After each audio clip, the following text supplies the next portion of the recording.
Hello बच्चों, let's see this question. The question says, give reason to explain why ClF3 exists but FCl3 does not exist.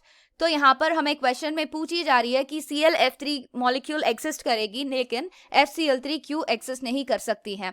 अगर ClF3 की structure देखें, Cl के around fluorine atoms कुछ इस तरह present होंगे और इनके लोन पेयर ऑफ इलेक्ट्रॉन्स कुछ इस तरह होगा।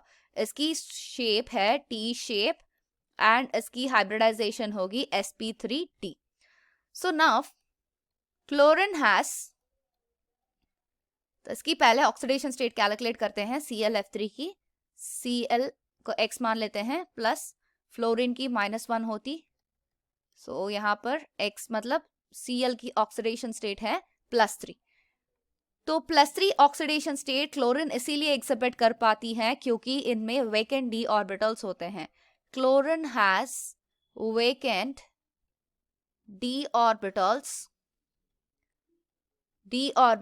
hence it can show oxidation state of +3. ये +3 ऑक्सीडेशन स्टेट इसीलिए शो कर पाती है क्योंकि इनमें वेकेंट d ऑर्बिटल्स प्रेजेंट होते हैं, but fluorine has no d orbitals. Fluorine में तो d ऑर्बिटल्स प्रेजेंट ही नहीं होंगे, तो इसीलिए फ्लोरीन ये पॉजिटिव ऑक्सीडेशन स्टेट्स नहीं एग्जिबिट कर सकती है। It can not show positive oxidation state.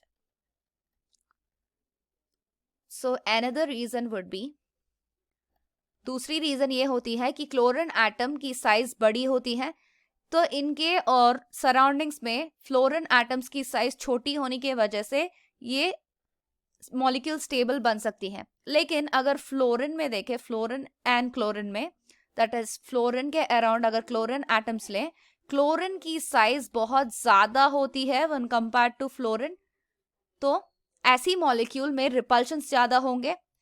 यहाँ पर इन दोनों के बीच में और इन दोनों के बीच में रिपल्शंस होंगे, क्लोरीन और क्लोरीन के बीच में रिपल्शंस होने की वजह से ये एग्जिस्ट नहीं कर पाएगी। Size of chlorine atom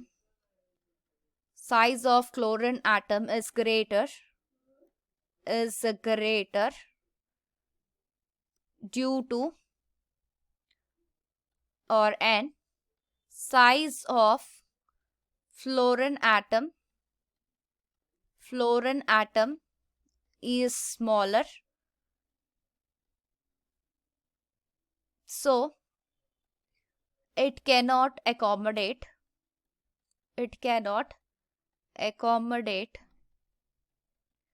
3 large chlorine atoms, and these atoms cause repulsions, and hence ClF3 exists but not FCl3. So यही रीजन होती है ClF3 एग्जिस्ट करने की एंड FCl3 नॉट एग्जिस्ट करने की। I hope you understand it well. All the best.